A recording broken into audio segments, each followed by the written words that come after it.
Olá, pessoal. Hoje é segunda-feira, 23 de março de 2026, e nosso querido amigo, nosso irmão, Professor Ted Postel, está aqui conosco. Bem-vindo de volta, Ted. É bom estar aqui. Muito amar aqui. Ted, vamos começar com o conflito, a guerra no Oriente Médio, entre os Estados Unidos e o Irã.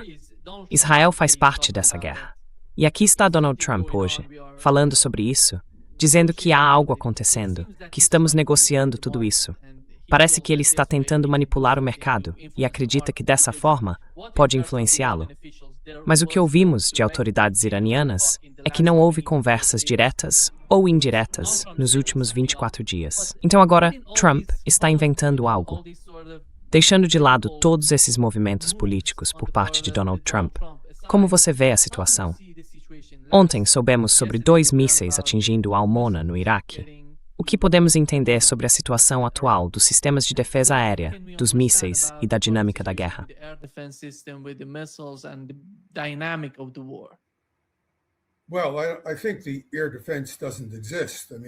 Bem, eu acho que a defesa aérea não existe.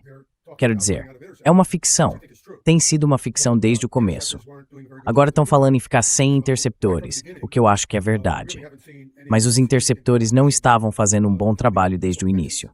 Então, desde o começo, realmente não vimos nenhuma contribuição significativa das defesas antimísseis. Agora, quero ser muito cauteloso. Peço desculpas ao público, mas tenho informações muito confiáveis de Israel. E acho que a situação lá, a meu ver, não é muito boa.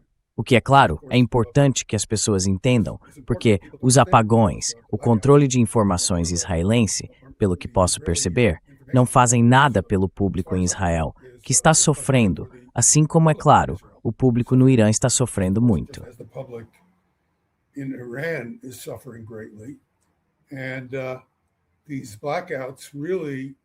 Esses apagões realmente ocultam informações das pessoas que poderiam, ao reagir, exercer alguma influência construtiva sobre o desfecho disso, sobre a evolução dessa guerra terrível, dessa guerra de escolha, como a maioria das pessoas aponta.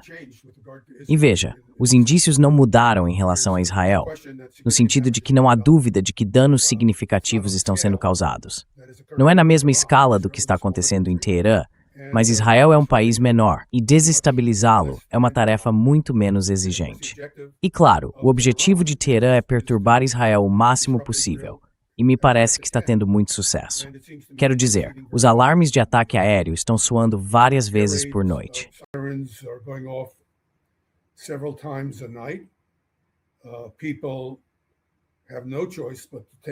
As pessoas não têm outra opção a não ser se abrigar. Isso, é claro, perturba todo o ambiente familiar delas. No caso de algumas pessoas que têm abrigos, embora nem todos pareçam ter, apesar de eu achar que esse fosse o caso, descobri que é diferente. E assim, as pessoas abrem seus abrigos para os vizinhos. Sabe, as pessoas estão dormindo em esteiras no subsolo. Muitas pessoas estão desabrigadas. Elas não foram mortas nem feridas, mas estão sem casa. Há muitos mortos, muitos feridos. Israel tem um esforço de defesa civil bastante bom, que basicamente significa se abrigar. Isso, felizmente, está salvando vidas, mas a perturbação na sociedade é enorme.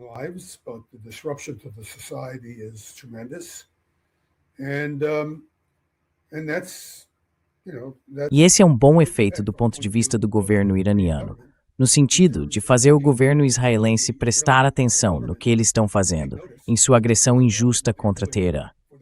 Então, é claro, como de costume na guerra, ou em muitas guerras, as pessoas que ficam no meio, as populações do Irã e de Israel, são as que mais sofrem. Obviamente não tive contato com iranianos, mas me parece que é pior no Irã, embora seja um país maior e um pouco mais disperso.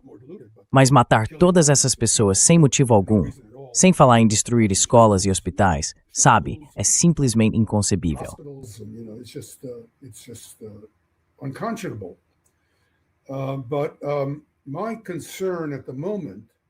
Minha preocupação no momento não tem sido tanto com as defesas aéreas, porque é importante que as pessoas entendam que essas defesas aéreas nunca realmente funcionaram. É importante compreender que isso é uma fraude gigantesca perpetrada pelo governo dos Estados Unidos e pelo governo israelense contra os cidadãos americanos e israelenses, sem mencionar os europeus, que pagaram quantias enormes por sistemas de defesa aérea que não funcionam contra mísseis balísticos. Eles funcionam contra aeronaves e drones, mas isso é outra discussão. E claro, quando acabam os interceptores, isso significa que a ameaça mais problemática que os israelenses e outros enfrentam agora são os drones, porque os drones são extremamente precisos.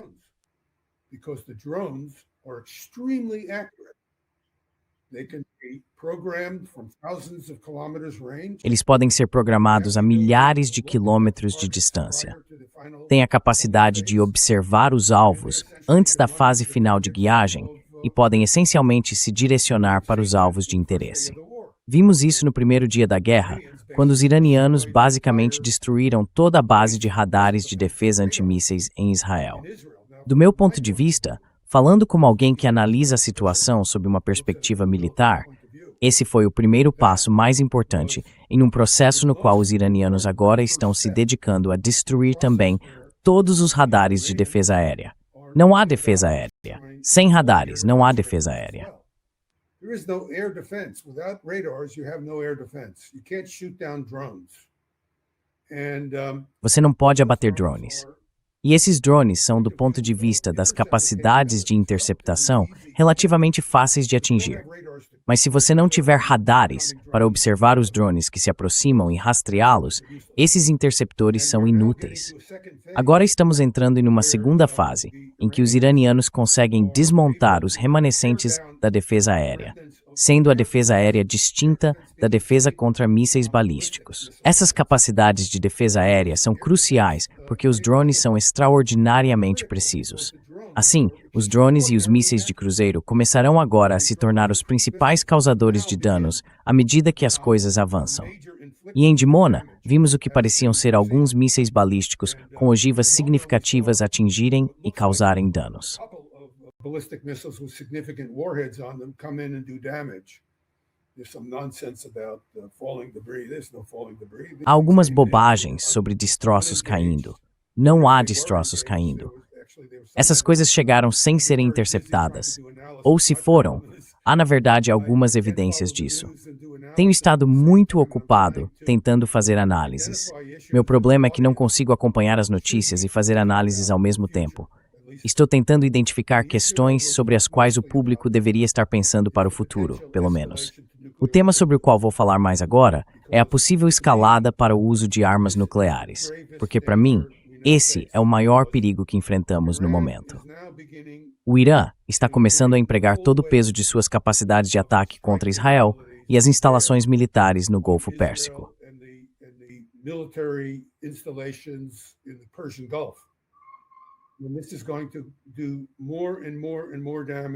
Isso vai causar cada vez mais danos e vai gerar cada vez mais desespero nos governos de Israel e dos Estados Unidos.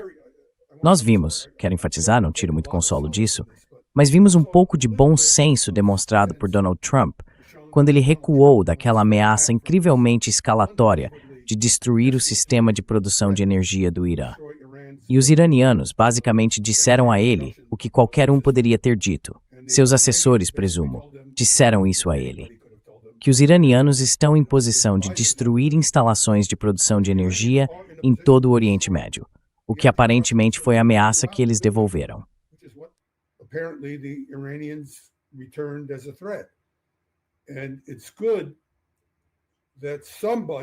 E é bom que alguém tenha ouvido, alguém na Casa Branca. Presumo que tenham sido as pessoas da inteligência que foram até Trump, e ele obviamente não as ouviu de início, mas basicamente disseram algo como: você vai ter problemas como nunca teve antes se seguir adiante, porque os iranianos vão reagir. Eles estão em uma guerra pela sobrevivência, e não estão brincando. Chegaram a um ponto em que está claro para eles, não estou falando pelos iranianos, mas como alguém que observa a situação deles, está claro para eles que não terão nenhum tipo de alívio, a menos que deixem claro que se não lhes derem algum espaço, vão derrubar tudo junto com eles.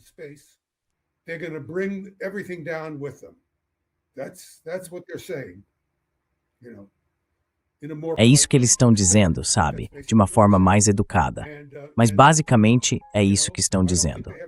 Eu, pessoalmente, não acho que eles tenham escolha. Quero dizer, na posição deles, eu faria o mesmo. Eles concordaram com o Plano de Ação Conjunto Global em 2015, que foi um acordo excepcionalmente restritivo. Eu interpreto isso como um sinal de que eles realmente nunca tentaram.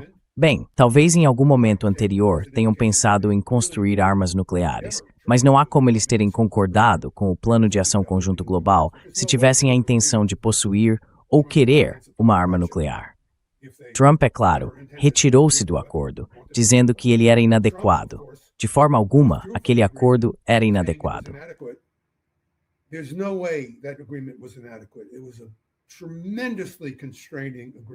Foi um acordo tremendamente restritivo. Tremendo. Posso falar sobre isso algum dia, as pessoas se interessam, mas foi um acordo tremendamente restritivo. E, na verdade, se as pessoas tivessem seguido os termos desse acordo, e esses termos incluíam alívio para o Irã, alívio econômico para o Irã, que não foi cumprido como prometido, se isso tivesse acontecido, não estaríamos na situação em que estamos hoje. Então toda a responsabilidade recai sobre o senhor Trump e seu comportamento imprudente. Aliás, muita coisa também recai sobre o Biden, porque quando Biden assumiu depois que Trump se retirou do acordo, ele ficou de braços cruzados e não fez nada para restaurar o acordo. O acordo deveria ter sido retomado imediatamente.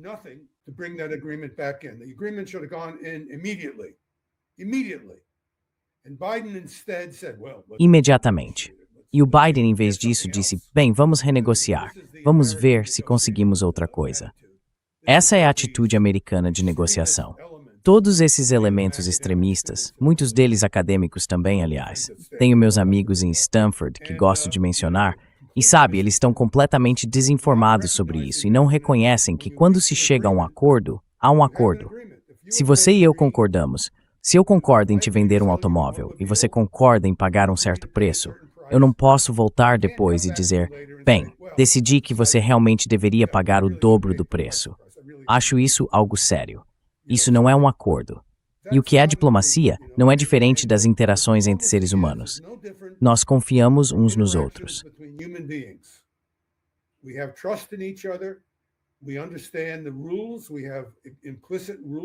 Nós entendemos as regras. Temos regras implícitas que ambos compreendemos. Entramos no processo com um certo entendimento comum sobre quais são as regras de engajamento e, quando chegamos a um acordo, mantemos o que foi combinado. Não mudamos as coisas arbitrariamente. Ou, se quisermos mudar, eu poderia dizer, bem, sabe, o carro que estou te vendendo, percebi agora que te informei incorretamente sem querer. Na verdade, ele não está nas mesmas condições que eu achava, então devo te cobrar menos. É disso que se trata um acordo justo. Nosso objetivo é construir confiança, para que da próxima vez que conversarmos e tivermos um novo acordo a fazer, saibamos que ambos os lados estão cientes e respeitam os interesses do outro parceiro no acordo.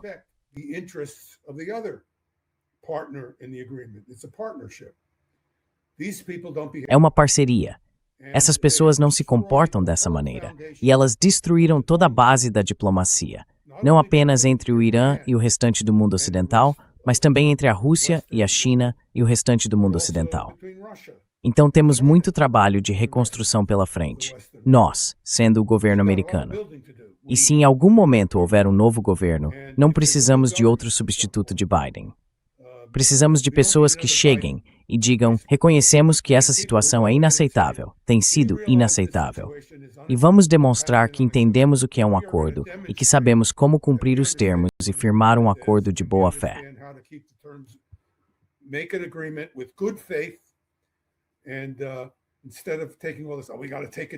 E em vez de simplesmente aceitar tudo isso, precisamos aproveitar a oportunidade. Não, o acordo precisa atender às necessidades das diferentes partes envolvidas. Ambas as partes precisam entender que cada lado tem suas próprias necessidades e fazer concessões que sejam compatíveis com as suas. Depois, de boa fé, cumprir o que foi acordado. É assim que um acordo funciona. Você não pode dizer, agora tenho uma chance de passar a perna neles nisso. Não funciona assim. Se funcionar, você acaba na situação em que os Estados Unidos estão agora. Ninguém confia em você e ninguém deveria confiar. Então é essa a situação em que estamos. Agora, o que eu gostaria de discutir é o grande perigo que enfrentamos de uma escalada para uma guerra nuclear.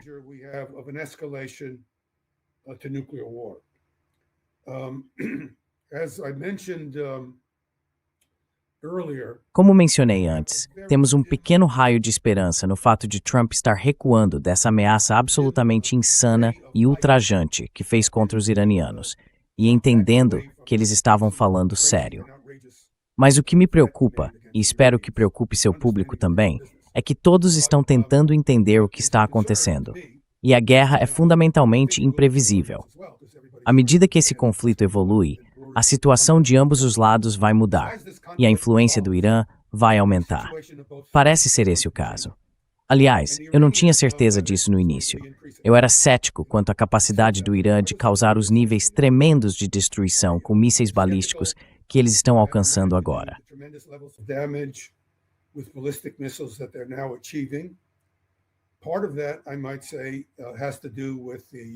Parte disso, eu diria, tem a ver com a precisão estimada dos mísseis balísticos deles, sobre a qual já falei em várias ocasiões.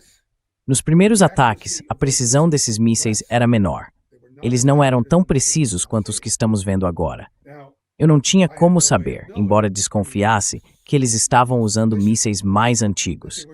O objetivo deles, ao que parece, era fazer com que os israelenses gastassem seus interceptadores nesses mísseis antigos, que já não eram muito eficazes, pois muitos se desintegravam em grandes altitudes. Muitas das ogivas atingiram o solo e claramente não explodiram. Dava para ver que não havia clarões no horizonte em muitos casos.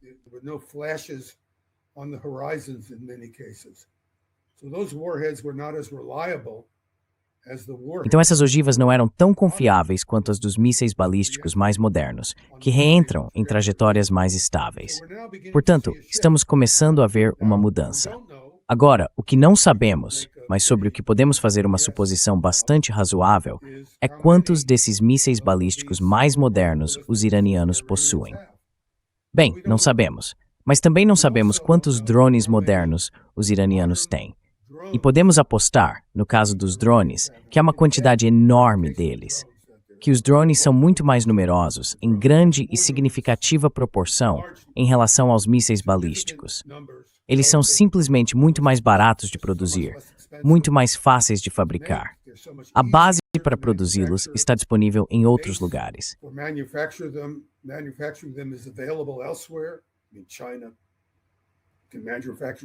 Quer dizer, a China pode fabricar essas coisas em um ritmo impressionante. Não sabemos quanta ajuda os chineses decidirão dar aos iranianos, e é bem possível que já estejam fazendo isso, ou que venham a fazer. Os russos são iguais. Esses drones do tipo Shahed, que os russos, pelo que entendo, chamam de drones Geran, são muito parecidos e facilmente modificáveis se forem transferidos de um país para outro para fins específicos. As tecnologias são todas intercambiáveis e compatíveis, são universais. E essa guerra de drones pode continuar por muito tempo. Sem defesas aéreas, o peso da capacidade inevitavelmente favorece os iranianos. Então eu imagino, é só um palpite, que continuaremos vendo grandes danos causados por mísseis balísticos, sem dúvida.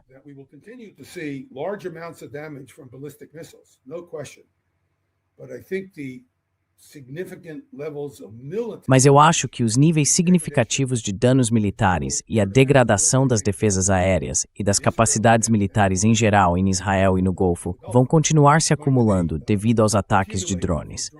Pelo menos, esse é o meu melhor palpite. Mas, à medida que a situação se deteriora ainda mais para Israel e o Ocidente, a questão de uma possível resposta nuclear pode eventualmente surgir, especialmente por parte dos israelenses, que podem chegar a um ponto em que comecem a ver sua sobrevivência como Estado sob ameaça. Acho que isso pode acontecer. Acredito que os israelenses estão agora sofrendo o que eu chamaria de danos sérios, mas não existenciais. Quero dizer, sabe, a sociedade é rica, é robusta.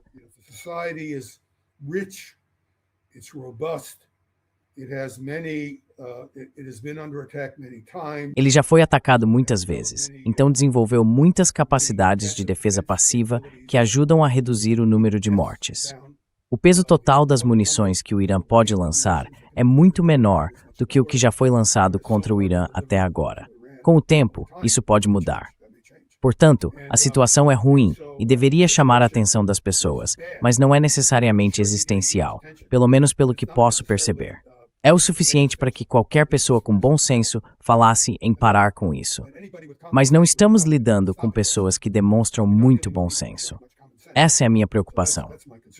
Agora eu me sentei e me perguntei: o que os planejadores militares iranianos poderiam estar pensando em termos de retaliação a um ataque nuclear israelense contra o Irã?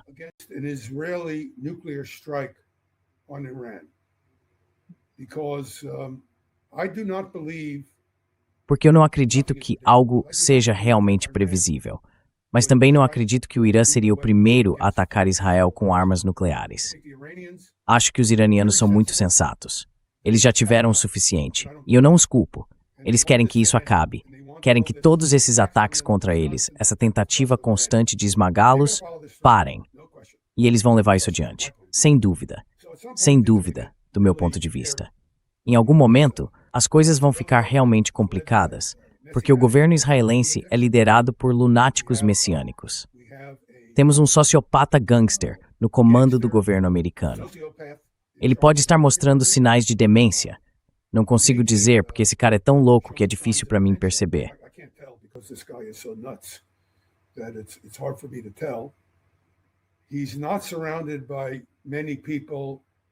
Ele não está cercado por muitas pessoas responsáveis, embora eu acho que há algumas ali que, bem, não são muito admiráveis, mas sabem o que é certo.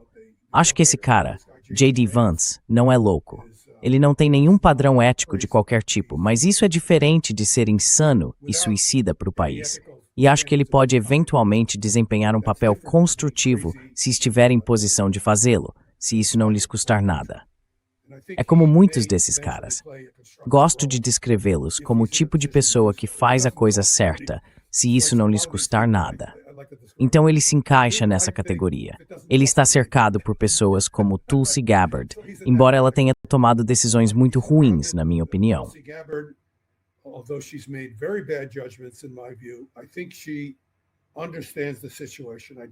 Acho que ela entende a situação. Realmente, acho que ela é muito inteligente e que vai manter sua posição quando se trata de dizer a verdade. Acho que ela se prejudicou bastante, mas isso é outra discussão. Ainda assim, acredito que ela sabe o que está fazendo e que vai dizer a verdade a esse lunático. E acho que ela vai ter algum apoio. Tenho esperança de alguém como Vance. Quero dizer, ela não vai ficar totalmente isolada como esteve antes. Então, estou rezando para que alguma forma de racionalidade possa talvez ter um papel no futuro. Mas Netanyahu é um homem com quem simplesmente não sei como estabelecer limites. E ele está cercado por esses lunáticos religiosos messiânicos que...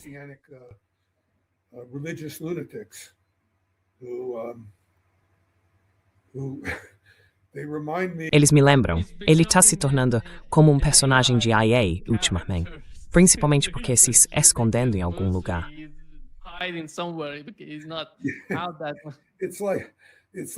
Ele não sai tanto assim. É o seguinte, acho que já te contei essa piada de um amigo israelense meu. Ele estava me arrastando para o Muro das Lamentações, e eu disse a ele, Helven, sinto que estamos voltando 5.000 anos no tempo. E Helven me respondeu, não, muito mais. É assim que me sinto em relação a essas pessoas. Elas são loucas. 5.000 anos não são tempo suficiente para voltar e descrevê-las. Enfim, espero que as forças da racionalidade que de fato existem em Israel, quero dizer, conheço muitas pessoas bastante racionais, só não estão no controle. Mas tenho esperança de que algumas pessoas dentro da sociedade que têm uma compreensão racional e profunda de quão perigosa é a situação, acabem começando a influenciar as coisas. Não sei, só estou torcendo. To influence the situation. I don't know. I'm just hoping. Mas se o meu objetivo na discussão que se seguirá é explicar às pessoas que Israel, estou explicando isso a todos, aos americanos, aos europeus ocidentais, aos israelenses. Quero que os israelenses saibam disso. Quero que o iraniano comum saiba disso. Quero que os líderes dos estados do Golfo saibam disso. Que um ataque nuclear ao Irã, quase certamente, será respondido com um ataque nuclear a Israel.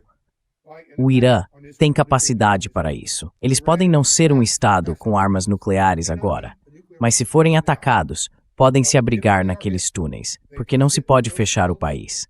Mesmo dezenas de armas nucleares sobre o Irã não acabarão com o Irã como um estado funcional e diversificado.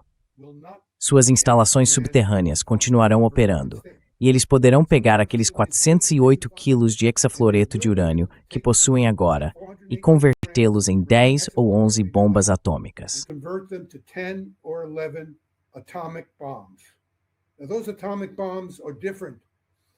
Essas bombas atômicas são diferentes das armas modernas sobre as quais falei no passado. As armas modernas que mencionei tendem a ser termonucleares, com rendimento muito maior. São o tipo de armamento que os Estados Unidos e a Rússia possuem, e agora a China também. Essas bombas têm um rendimento muito menor, mas as pessoas não devem se enganar. Elas são tão letais, ou até mais letais, do que as armas de maior rendimento, porque podem ser usadas de forma mais eficiente. E eu me sentei e me perguntei, se eu fosse, e aliás, já trabalhei com planejamento de ataques nucleares, talvez eu devesse ser julgado como criminoso de guerra em algum momento no futuro. Mas, quando estava no Pentágono, examinei planos de guerra, planos reais e detalhados, e estudei os pontos de impacto e as formas de otimizar esses ataques.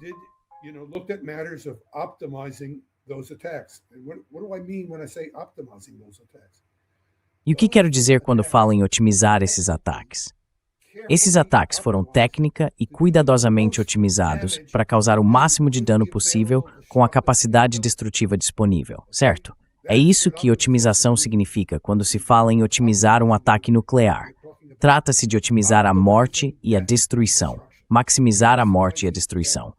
Então, se você é um estrategista militar no Irã, seu país foi atacado, e há um grupo de pessoas fabricando as armas e outro grupo planejando como usá-las. Bem, deixe-me mostrar como eles poderiam usá-las. E deixe-me dizer que poderiam é uma palavra fraca, porque acho que isso é uma previsão. Acho que isso é certamente algo que poderia acontecer, entre muitas outras coisas que poderiam acontecer.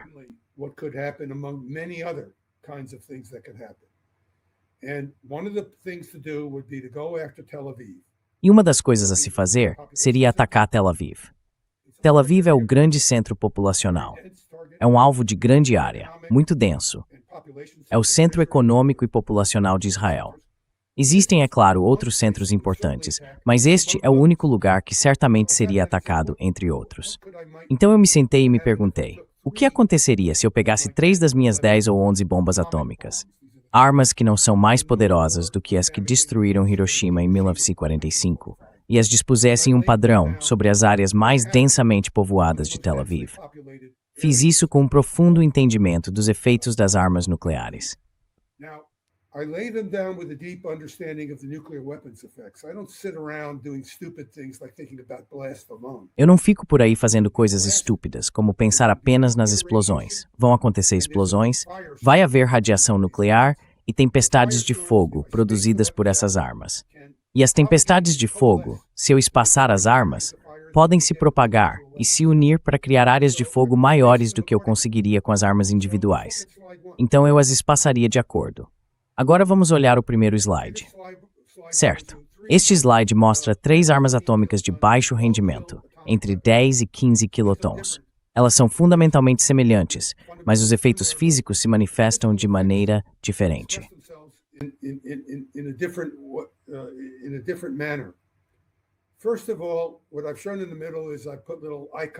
Antes de tudo, o que eu mostrei no meio são pequenos ícones representando as bolas de fogo. Só para lembrar o seu público, quando uma arma nuclear detona, neste caso, são armas nucleares de baixo rendimento, as bolas de fogo são esferas de ar superaquecido, com cerca de 1% da densidade do ar normal, porque a arma é extremamente quente. Neste caso específico, o interior da arma nuclear atinge cerca de 10 ou 15 milhões de graus Kelvin. Uma arma termonuclear pode chegar a 100 milhões de graus Kelvin, então é muito mais quente. Mas 10 milhões de graus já é quente o suficiente. Essa bola de fogo é uma região da atmosfera superaquecida que foi elevada a essa temperatura.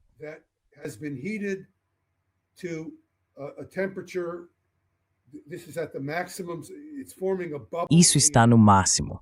Está formando uma bolha no ar, talvez algumas centenas de metros, uma fração de quilômetro de diâmetro. Então não tem quilômetros de largura. A temperatura da superfície é de cerca de 7.000 ou 8.000 graus Kelvin, o que é alguns milhares de graus mais quente que a superfície do Sol. Aquela área amarela abaixo é a região no solo onde os incêndios serão iniciados. Isso mostra a área aproximada. Observe que há espaços entre elas, onde as bolas de fogo não serão necessariamente brilhantes o suficiente para incendiar prédios ou árvores ao redor. Essas são áreas abertas, e isso é intencional.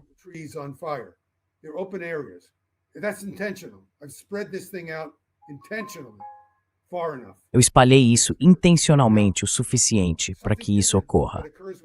Agora, algo diferente que acontece com as armas nucleares de baixo rendimento, o que não ocorre com as de alto rendimento, é o que se chama de radiação nuclear imediata, proveniente dos produtos radioativos que sofrem desintegração nuclear para liberar toda essa energia. Então você tem urânio-235, e essas são armas de urânio. Não estamos falando de plutônio. Elas se fragmentam em estrôncio, cobalto, xenônio e vários outros fragmentos nucleares menores. Esses fragmentos ficam muito próximos uns dos outros quando o núcleo se desintegra. O campo é como forte, ele os afasta e eles liberam uma quantidade tremenda de cinética e aí, cara.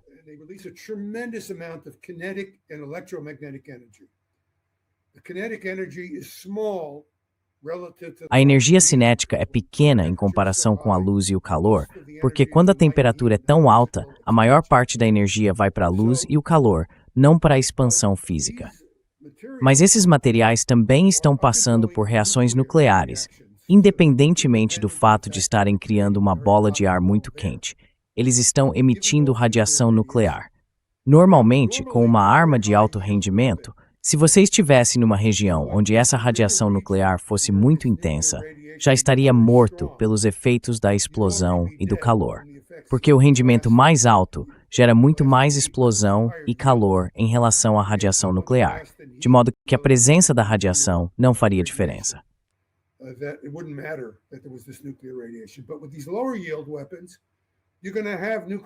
Mas com essas armas de menor rendimento, você vai ter radiação nuclear que pode realmente ser sentida em relação à explosão e ao rendimento. Vou descrever isso em breve. Existe o que às vezes se chama, radiação imediata. A bola de fogo emite luz e calor, e há uma onda de choque se propagando a partir dela. Ao mesmo tempo, raios gama e nêutrons estão sendo liberados pelo material nuclear em desintegração. Se você estiver perto o suficiente para imaginar sobreviver por um curto período à explosão e ao calor, ainda assim pode receber radiação imediata suficiente para te matar. Você recebe tudo de uma vez, é claro. Então meio que tem a ver com sorte. It has to do with luck. If you're lucky, you're in direct path and you go quickly, Se você tiver sorte, estará no caminho direto e tudo acontecerá rapidamente, sabe? Então, se olharmos para o slide 2, não estou falando agora da radiação resultante da reação nuclear. Estou apenas falando dos incêndios que se formam. A radiação já foi tratada, e falarei sobre isso em breve, mas há essas regiões que pegam fogo. Agora, se olharmos para o slide 3, podemos ver os efeitos instantâneos do clarão, porque no centro se vê a nuvem branca do cogumelo em ascensão. A nuvem em forma de cogumelo é essa imensa bola aquecida e flutuante de ar superaquecido. Aliás, esse ar superaquecido é parcialmente branco porque está cheio de umidade das camadas mais baixas da atmosfera, que sobe, esfria e se condensa em gotículas de água.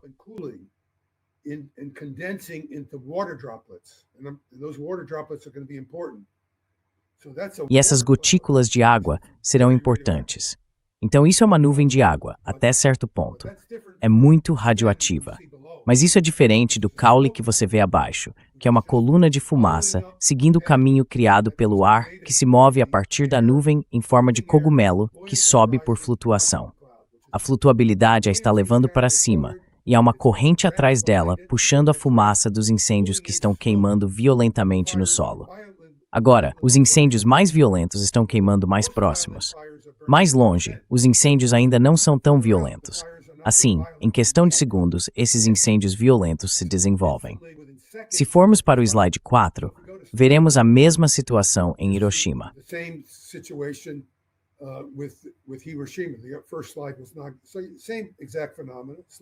O primeiro slide não mostrava exatamente o mesmo fenômeno. O slide 5 apenas mostra o processo em forma de diagrama. O objetivo do slide 5 é mostrar que o topo da nuvem, agora representado com um fundo amarelado ou acinzentado, é composto de ar muito quente e gotículas de água condensada. À medida que a nuvem sobe, ela se expande e esfria, e o vapor d'água lá em cima se mistura com as cinzas que sobem do solo abaixo. Agora, se formos para o slide 6, apenas ter uma noção do que está acontecendo no solo, até cerca de metade do diâmetro daqueles pequenos círculos vermelhos que mostrei no slide 2, a onda de choque é muito intensa, assim como o calor.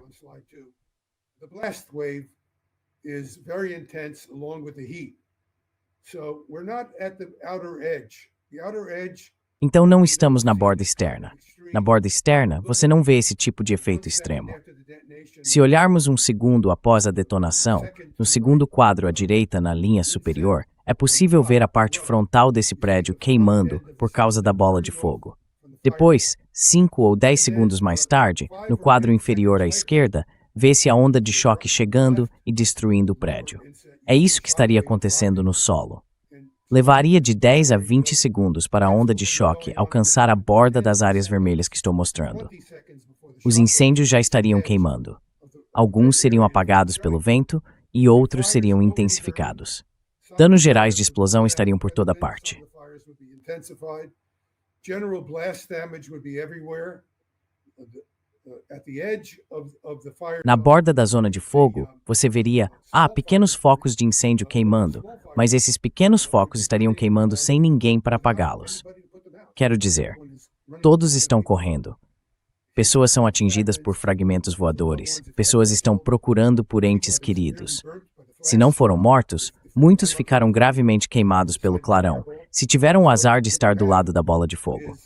Então o que temos é, se você olhar o slide 7, áreas mais próximas queimando violentamente, porque pegaram fogo muito rapidamente. Nem tudo foi derrubado, porque a onda de choque dessa pequena arma nuclear não é necessariamente intensa o suficiente para destruir muitos prédios de concreto e aço muito bem construídos.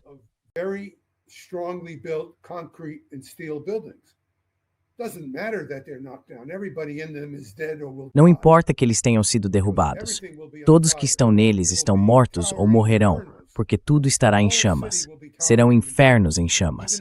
A cidade inteira será um conjunto de infernos em chamas, mesmo na borda da zona de fogo, porque os incêndios serão iniciados dentro dos prédios mais altos. Não haverá como deter os incêndios. Não haverá pressão de água suficiente para que os sistemas de sprinklers funcionem, e tudo se tornará uma imensa zona de fogo. Então, se olharmos para o slide 8, veremos uma zona de incêndios intensos, os incêndios mais intensos, em questão de dezenas de minutos após a detonação. Estamos falando de dezenas de minutos agora. Tentei representar isso como uma zona de intensidade crescente de incêndios no centro.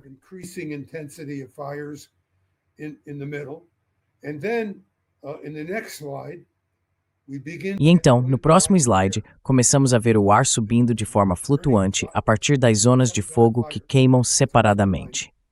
Vamos para o slide 9, por favor. O que está acontecendo aqui é que há ar subindo por flutuação, o que faz com que o vento de fora se mova para dentro, vindo das áreas mais frias, onde o ar é mais denso, fluindo para o interior e eventualmente se tornando um incêndio em massa gigantesco. Deixe-me mostrar. Vamos para o slide 10. Assim extraordinário categoria.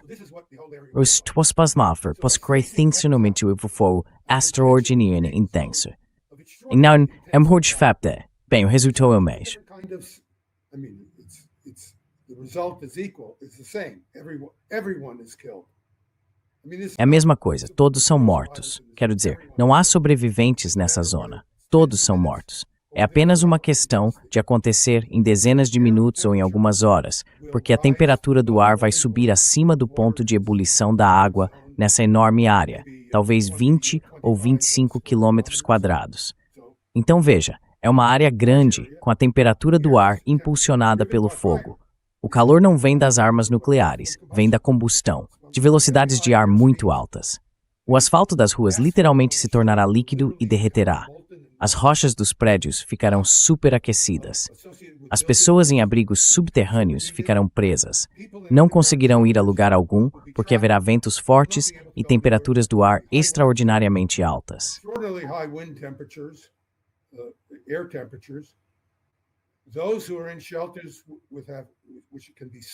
Aqueles que estiverem em abrigos que possam ser selados, alguns poderão ser, outros não, talvez consigam sobreviver por algumas horas antes que o monóxido de carbono e o calor da pedra acima penetrem, criando fornos gigantescos onde morrerão por envenenamento por monóxido de carbono, se tiverem sorte, ou serão assados pelas temperaturas intensas geradas pelos incêndios.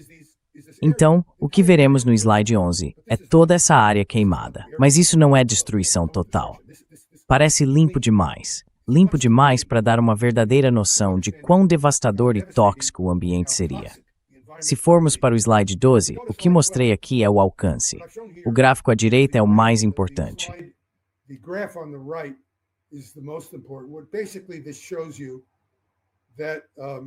Basicamente, isso mostra que a curva vertical representa a dose no ar, em HADS. Não é algo muito importante.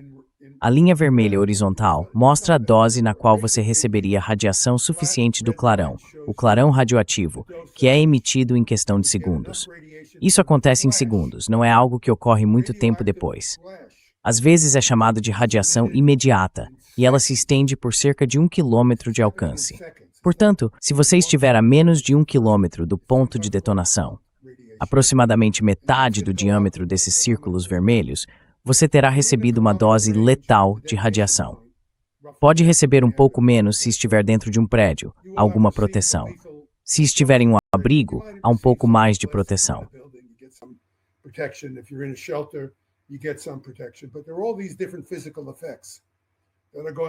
Mas há todos esses diferentes efeitos físicos que vão acontecer.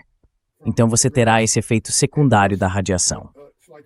E claro, o que o slide 13 mostra é a região de radiação letal imediata. Mas o que eu não estou mostrando é a área sujeita ao que se chama de chuva negra. Eu mostrei aquelas nuvens de radiação, as nuvens em forma de cogumelo subindo, que eram meio brancas, e abaixo delas você via aquela fuligem preta da combustão no solo. Isso eventualmente se mistura em uma zona de incêndio em massa. O vapor d'água nessa nuvem ficará preto de fuligem, cheio de fuligem. Fuligem é apenas a combustão incompleta dos materiais no solo, mas o carbono está coberto por materiais que também não queimaram. Podem ser óxidos nítricos, óxidos nitrosos.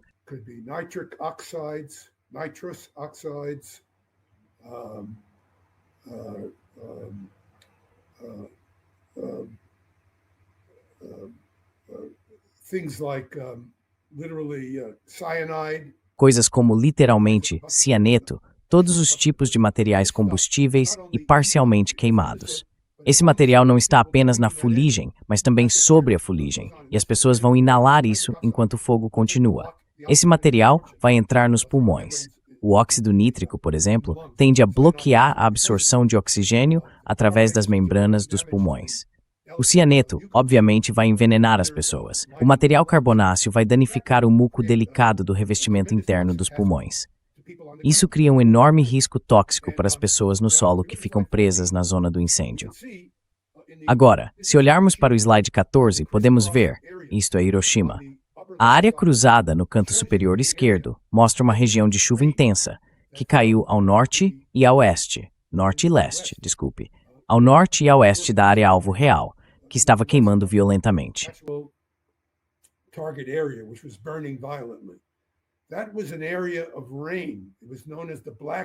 Essa era uma área de chuva conhecida como chuva negra.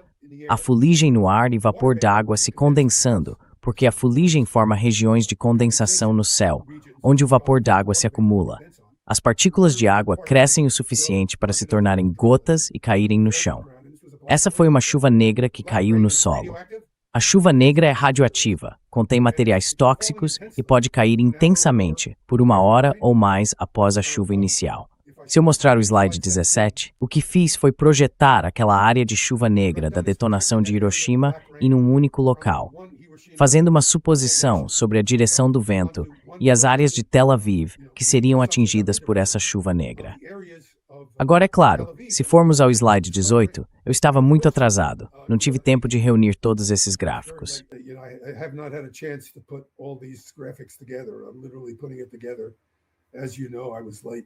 Estou literalmente montando tudo. Como você sabe, cheguei atrasado para a nossa apresentação. Dá para ver que haveria uma vasta área sujeita a chuvas intensas, cheia de chuva negra e tóxica. Agora, não tenho detalhes sobre a extensão da contaminação neste momento. Isso ficará para uma discussão posterior, porque ainda estou no processo de pesquisa sobre o assunto. A maior parte da minha análise tem sido sobre armas de maior rendimento, quando falo com as pessoas sobre efeitos nucleares. Então esta é uma situação diferente. Quero dizer, é obviamente letal, mas tem um caráter diferente. E estou me dando ao trabalho de expor isso porque, pela minha experiência lidando com pessoas no passado, se você expõe e fala de forma franca, a coisa se torna mais real. Não é apenas existe uma área de explosão de forma abstrata.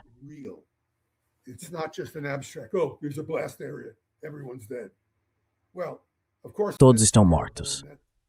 Bem, é claro que isso é terrível, e isso estabelece o fato final. Mas o que é realmente importante entender é como isso acontece. Porque se você entende como isso acontece, começa a internalizar isso como ser humano. E é isso que estou tentando fazer aqui. Estou tentando ajudá-lo a compreender pelo que um pobre ser humano passa. Estou tentando construir a empatia que todos nós deveríamos ter pelos outros seres humanos.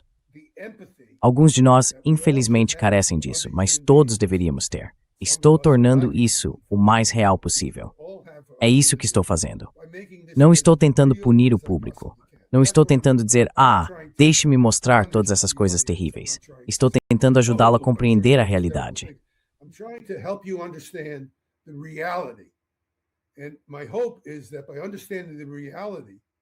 E minha esperança é que, ao compreender a realidade, você entenda as consequências de uma forma mais humana. E ao ter uma compreensão mais humana, você se sinta mais motivado a fazer algo para nos desviar desse caminho. Esse é basicamente o meu objetivo nesse tipo de discussão. Você sabe, muito desagradável. Então, se formos para o slide 22, o que temos é uma área de cerca de 20 quilômetros que está em chamas. Dentro dela, o ar quente está subindo. A temperatura no solo está acima do ponto de ebulição da água, e as velocidades do ar são de força de furacão. O ar acima está subindo por flutuação. Por exemplo, se você quisesse pilotar um helicóptero para salvar algumas pessoas, não conseguiria. As correntes de ar ascendentes teriam centenas de milhas por hora. O helicóptero seria despedaçado.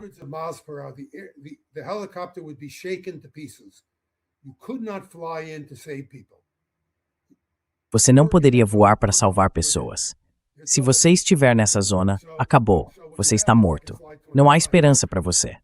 Então, o que temos, como mostrado no slide 25, é essa nuvem tremendamente e violentamente ascendente, 25 à direita, de ar em movimento turbulento, cheia de fumaça, fumaça tóxica. Mesmo uma aeronave como um helicóptero não conseguiria voar através dela. Não haveria como ajudar ninguém. E quando chegarmos ao slide 26, mostraremos a situação no solo. Haveria literalmente tornados no chão, formados por áreas que queimam de maneira desigual. As velocidades do vento em alguns lugares seriam muito maiores do que em outros. Detritos voadores estariam viajando a centenas de quilômetros por hora. Você poderia ser atingido por eles. E esses detritos estariam queimando violentamente.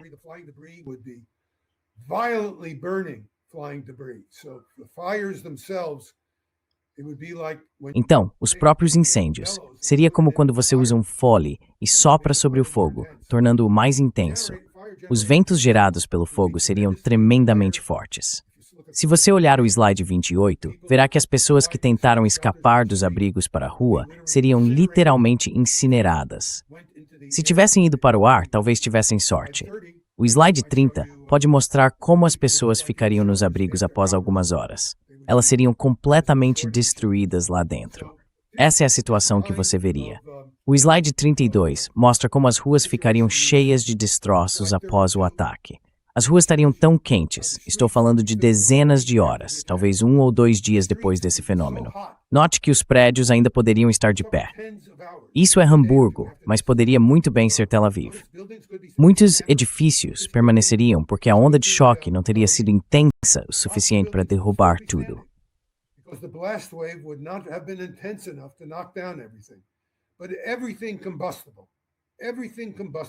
Mas tudo que fosse combustível, tudo que pudesse queimar, desapareceria. O calor contido nas rochas e no asfalto seria tão intenso que não seria possível trazer um veículo com esteiras para essa área por vários dias. Ninguém nessa região sobreviveria. Se olharmos o slide 34, ele mostra uma pequena área de Hiroshima. O que se vê no slide 35 é muito parecido com o que se veria no centro de Tel Aviv. Próximo slide, por favor. Seria assim. Observe que isso está a apenas cerca de 3.000 pés, 1 quilômetro de distância. Estamos falando de 20, talvez 25 quilômetros quadrados de Tel Aviv, que ficariam assim se fossem tiradas fotografias de satélite. Esse seria o resultado se a liderança política israelense dissesse vamos atacar o Irã, e eles não serão capazes de responder.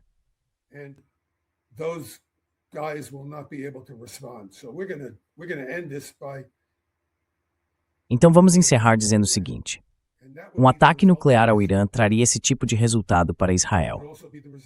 Seria também o resultado para aquelas vítimas infelizes de um ataque israelense ao Irã, nas áreas atingidas pelos armamentos nucleares israelenses de rendimento relativamente baixo.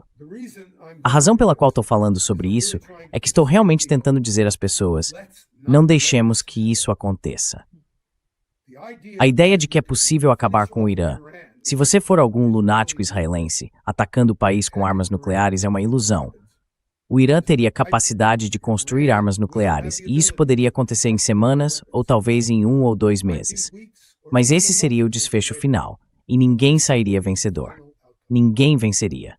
O que estou tentando dizer é, vamos cair na real. Vamos cair na real e começar a pensar em como pôr fim a essa situação.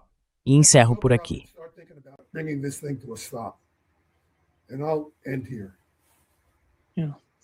Sim, só que todos deveriam entender a realidade do uso de armas nucleares.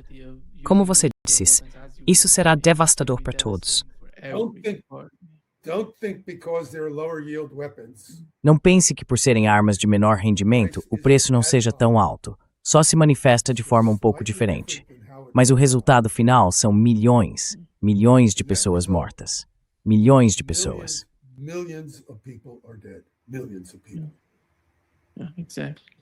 Exatamente. Espero que as pessoas que estão em posições de poder, os tomadores de decisão nos Estados Unidos, em Israel, no Irã, estão ouvindo você. Como de costume, espero ter estragado o dia do seu público, mas também espero que estejamos evitando algo pior futuro.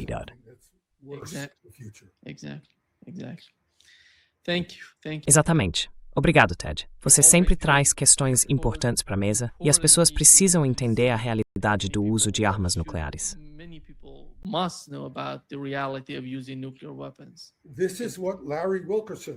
É isso que Larry Wilkerson traz. Ele está destacando essas questões importantes. Não posso acrescentar muito à discussão dele. Ele sabe mais sobre esses assuntos do que eu jamais saberei. Mas onde posso contribuir é dando um pouco mais de conteúdo e substância técnica para que o Larry possa desenvolver. E é isso que estou tentando fazer aqui. Obrigado. Obrigado, Ted. Até breve. Cuide-se. Tchau.